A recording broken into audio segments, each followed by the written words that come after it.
Este projeto foi contemplado pelo Prêmio Riachão através da Fundação Gregório de Matos, via Lei Aldir Blanc, direcionada pela Secretaria Especial da Cultura do Ministério do Turismo, Governo Federal. Saudações a todas as pessoas! Sejam bem-vindos a mais um episódio do Terreiros da Memória Podcast, espaço de fala e escuta onde a língua se comunica nas ondas sonoras de um tempo de raízes fortes, onde a boca tem fome de mundo. Eu sou Lucas Brasil. Eu sou Jess da Silva. E estamos aqui para convidar vocês a continuar adentrando as matas do Bonocô, seguir reto até chegar num endereço muito falado por essa cidade, o Baixão, morada de dois guerreiros da Bahia, Procópio e seu pai Ogunjá.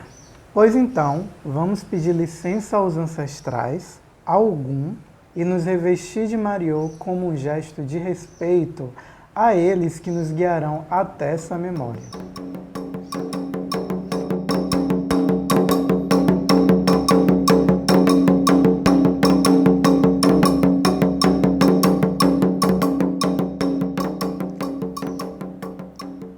Tudo começou lá na cidade de Palha, como era chamado o atual bairro da Cidade Nova, onde a africana de Oxobô, tia Marcolina Oxum-Oim, iniciou um menino de nome Procópio Xavier de Souza para o orixá Ogunjá, nas tradições da nação Ijexá. Vamos imaginar que foi um grande reboliço para o ano de 1860, pois as tradições do candomblé baiano na época ainda não eram afeitas a iniciar homens em suas casas que não fossem para os cargos de ogã. Estes são homens responsáveis por zelar pelos terreiros. E foi assim que nasceu para o candomblé o respeitado Pai Procópio, desconstruindo um padrão estabelecido em seu tempo e abrindo caminhos para novos tempos. Mas foi em 1906 que Procópio fundou a Casa de Ogunjá, seu terreiro, na localidade do Baixão. O Baixão está situado no Vale do Bonocô, bem próximo ao atual bairro de Luiz Anselmo, em Brotas, que era chamado também de Caminho do Matatu Grande. O terreiro tomava todo o perímetro do pequeno vale, que vai até a avenida de entrada do atual bairro Luiz Anselmo. É interessante saber a localização certa do terreiro Ilê Ogunjá e entender que ele não está situado na Avenida Soteropolitana de mesmo nome, Avenida Vale do Ogunjá. Apesar de, na concepção do babalorixá e pesquisador Richelme Imbiriba, autor do livro Um Menino na Bahia, em busca de Pai Procópio, a nomeação da avenida tem sim uma ligação com o candomblé de Pai Procópio. O terreiro do Ogunjá, ele é um terreiro que sempre foi ali, onde é perto da Rótula do Abacaxi, né, ali Cosme de Farias e tudo mais. Só que o caminho que levava ao terreiro na época, né, iam pelo Ogunjá. Então, o Ogunjá pegou o nome sim devido ao terreiro de Pai Procópio, mas no sentido de caminho para chegar aonde hoje a gente chama de Baixão, que é aquela comunidade lá. O Baixão, ele ia ali de onde era a costa do oeste da Rota do Abacaxi, né, até aquela ladeira principal de Cosme de Farias. Então, era uma grande área que, com o tempo, foi sendo vendido depois da morte de Pai Procópio, né? Já acho que com Pai Procópio em vida, o terreiro já foi de alguma forma perdendo espaço. E depois, com a morte dele, né, todo o espaço do terreiro foi de alguma forma vendido ou invadido. Repare como a roça de Pai Procópio tinha uma dimensão espacial que a gente nem consegue imaginar de tão grande. Pois é, parece que é coisa do tempo passado que os terreiros perdiam seu espaço. Ainda hoje vemos muitos terreiros perdendo partes e mais partes do seu território, que vão sendo desapropriados e acabam ficando com apenas uma pequena parte de suas terras. E isso foi modificando a forma como eles cultuam orixás, inquices, voduns e caboclo. Lembra muito aquele papo que tivemos sobre reinvenção e reterritorialização. Mas além desse reterritório, é importante a gente pensar também nesse desterritório, né? Mas isso dá muito mais pano para a manga do meu camisu. Pois é, Jess, você foi certeira. O nosso povo vem sofrendo violências e silenciamentos e estes só vêm ganhando novas formas, se atualizando. Um dos exemplos disso está na própria história de Pai Procópio e do Ilê Ogunjá. umas histórias que você me contou um dia desses. Lembra aí pra gente.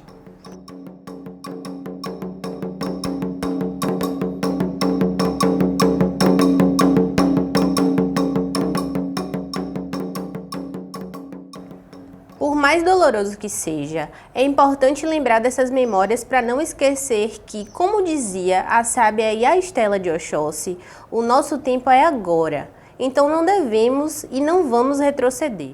Mas, voltando a Pai Procópio, eu soube de coisas que fiquei indignada de como o povo de Santo era maltratado e perseguido nos tempos em que o Ilê Ogunjá ainda batia um dos mais conhecidos candomblés da Bahia. Acontece que o terreiro era sempre violado pelo temido delegado de polícia Pedro Gordilho, que aterrorizava os candomblés na primeira metade do século XX, quando se deu a criação da extinta Delegacia de Jogos e Costumes. Tão tenebrosa era essa época que era necessário os candomblés tirarem um documento de licença oficial para ter a permissão de realizar os seus cultos. Ainda hoje escutamos as mais antigas sacerdotisas falarem de como era difícil se esquivar das ações da polícia. E com Pai Procópio não foi diferente. O Babalorixá de Ogunjá foi preso muitas vezes, além de torturado com um instrumento chamado de palmatória, conhecido pelas instituições militares a longa data. Além disso, filhos de santo foram também presos e objetos sagrados do terreiro, como assentamentos, ferramentas, paramentos dos orixás, foram levados para a delegacia. Ainda é possível ver os tristes acontecimentos registrados nos jornais da época, com textos racistas e sensacionalistas sobre as emboscadas de Pedro Gordilho. Em uma delas está o ataque ao Ilê Ogunjá. Mas Pai Procópio resistiu às batidas, não deixando de cultuar o sagrado. Pai Richelme nos conta uma história curiosa do povo de santo relacionada a isso. E Pai Procópio foi um homem que não deixou de fazer o candomblé. E é interessante porque, na memória popular, vários casos aconteceram, né, devido a isso. Um dos casos que é mais famoso é um que está escrito em Tenda dos Milagres, né, que foi registrado por Jorge Amado, onde Pedrito prende Pai Procópio, e na hora que Pai Procópio vai para a delegacia, um dos soldados recebe o Ogum e começa a atirar nos outros, então foi aquela confusão, o pessoal sai correndo, e aí abre as portas, os presos todos saem correndo. Então Pai Procópio ficou muito famoso, né, devido à sua colocação. Na época, Pai Procópio ele já era um homem que tinha uma visão, assim, acho que muito à frente do seu tempo. Por quê? Ele entra com habeas corpus pedindo a liberdade de culto. Isso em 1920, né, na década de 20. Então, era um homem que já estava com uma memória de falar, não, a gente tem direito, a gente vai fazer nosso culto, a gente vai...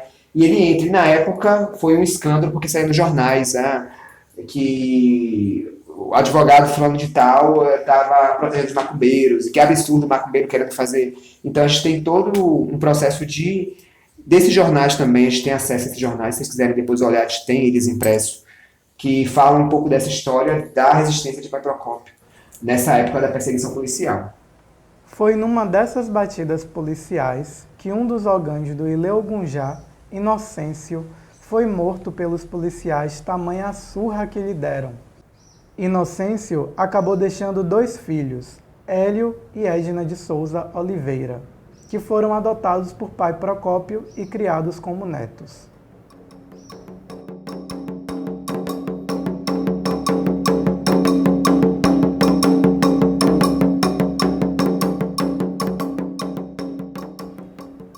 Com a morte de Pai Procópio, em novembro de 1958, quem o sucederia seria o próprio neto de criação, Hélio, que era Assobá, sumo sacerdote do culto de Obaluayê.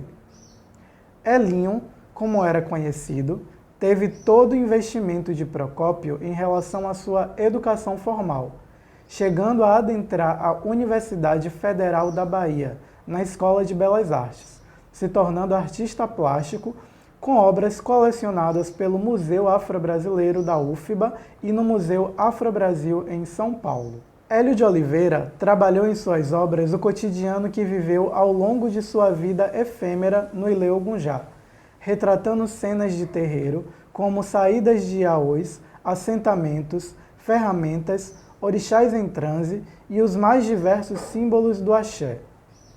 Utilizava a xilogravura como técnica de feitura do seu trabalho. E foi com a morte prematura de Hélio, aos 33 anos, em decorrência de leucemia, que o terreiro de Ogunjá foi fazendo de maneira mais tímida as suas celebrações anuais.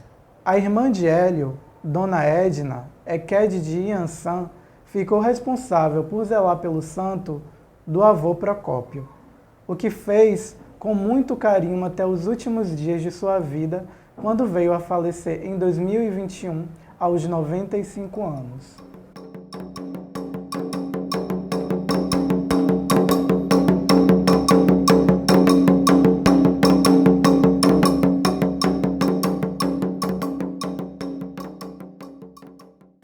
A gente bem sabe que o cotidiano de um terreiro de candomblé é um silêncio que impera no movimento contínuo. Enfim, o axé nunca para, e é através dos ritos e celebrações, esses que Pai Procópio se negava a parar, mesmo com as investidas violentas da polícia, que o terreiro se faz e se refaz pela potência da fé. O Ilê Ogunjá tinha um grande calendário ritual nos auges do seu funcionamento, que começava pela festa de Ogunjá, orixá da casa, e era seguida pelos 3 domingos de Oxalá, depois Olubagé, banquete dos orixás da terra e as festividades dos demais orixás. Mas podemos dizer que a mais emblemática das obrigações do terreiro do Baixão era a feijoada de Ogum, um acontecimento que originou uma linda tradição ainda seguida por muitos candomblés. Na casa de Pai Procópio também é onde nasce o ritual da feijoada de Ogum. A gente tem 2 versões para essa feijoada. Uma delas seria que Pai Procópio tinha um filho de santo e ele briga com esse filho de santo. E aí ele expulsa o filho de santo com fome, e ele nega de dar comida ao filho de santo.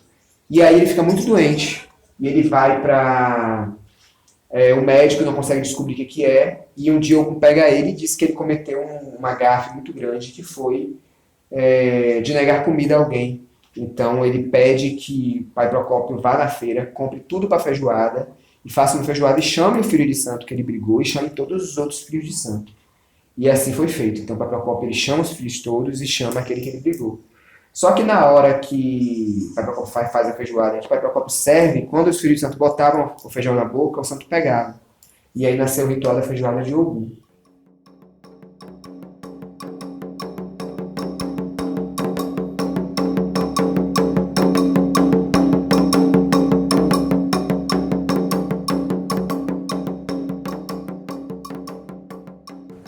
Vimos que Pai Procópio teve uma longa trajetória de enfrentamento em defesa do candomblé, mas encontrou apoio também em uma das grandes matriarcas da nação queto de Salvador, a mãe Olga Francisca Regis, mais conhecida como Olga de Alaqueto. Talvez por estarem geograficamente muito próximos, o terreiro do Baixão e o Ilê Maroielage tinham uma relação estreita, tanto de amizade quanto na participação ritual de uma casa a outra. As mais velhas do terreiro do Alaqueto ainda preservam essa memória afetiva do Ilê Ogunjá e seu líder. É interessante pensar nesse apoio de grandes mulheres de axé ao Pai Procópio, numa época em que a presença de homens no papel de babalorixás não era vista com bons olhos pela tradição, que se consolidou aqui na cidade de Salvador. Um dos registros que podemos ter dessa estranheza de homens adentrando a essa parte do culto são os escritos da estadunidense Ruth Landes, que destila dizeres homofóbicos em relação aos homens líderes de candomblé da primeira metade do século XX, alguns deles assumidamente gays, como o insubstituível Joãozinho da Gomeia, que amassou todos os tabus possíveis à frente do seu tempo. Outros compulsoriamente com suas identidades e sexualidades camufladas. Dessa maneira, a gente vê também quanto o olhar estrangeiro impacta na nossa forma de registrar nossas memórias. Apesar do fato de que preconceitos com a diversidade das sexualidades não ser algo nada distante do nosso país, desses tempos e até do nosso tempo, não é mesmo? O fato é que a figura de Procópio foi uma dissidência que movimentou o tempo dele, além de sobreviver na memória do povo de santo como um exímio líder no seu saber sobre a ancestralidade africana.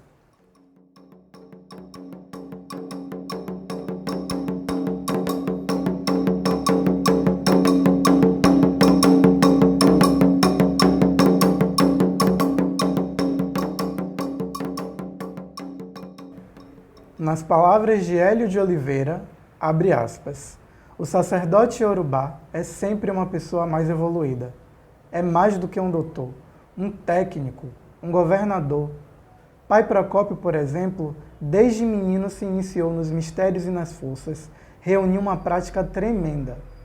Tinha teoria de um mundo de histórias e de coisas, conhecia a vida e a obra de cada santo. Era capaz de falar durante dias sobre cada uma das nações africanas. Ele parecia viver dentro de uma biblioteca e era em relação a nós outros analfabeto. Assisti contar tantos episódios, guerras, conquistas, vinganças dos seus, com distância de 5 ou 6 anos e não se contradizer. Ficava de olhos parados em algum ponto. Era sobre algum documento que ninguém via. Movimentava a mão como se folheasse. Prosseguia e sempre terminava fazendo indagações da memória narrada, para ver se os outros tinham aprendido as intenções e as virtudes. Uma vez, ele me explicou que tudo aprendera de seus mestres, no século passado, africanos que foram nobres e sacerdotes em suas nações. Aquele americano que Dr. José traduzia para ele ficou encantado em encontrar em meu avô as mesmas histórias que sabia de África. A vontade de meu avô era traduzir tudo o que sabia, todos os seus símbolos e forças, para mostrá-los a nós, da civilização branca, que com isto ele desejava mostrar que seu culto não era arte diabólica. Fecha aspas. E com isso, reforçamos ainda mais a importância da memória do Ilê Ogunjá e de seu fundador. Que venham mais espadas afiadas, que rompam com os matos que fecham os caminhos para que possamos passar com a nossa munição, que é o amor pela ancestralidade. Que a espada de Ogum fissure brechas no tempo onde, através delas, nos faça enxergar o quanto os nossos passos vêm de longe.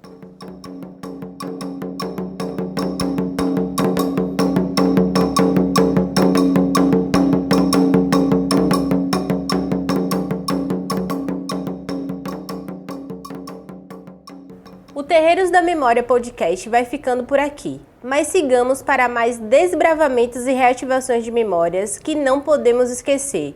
Venha lembrar com a gente cada vez mais. Olorumo do Pé. Até já!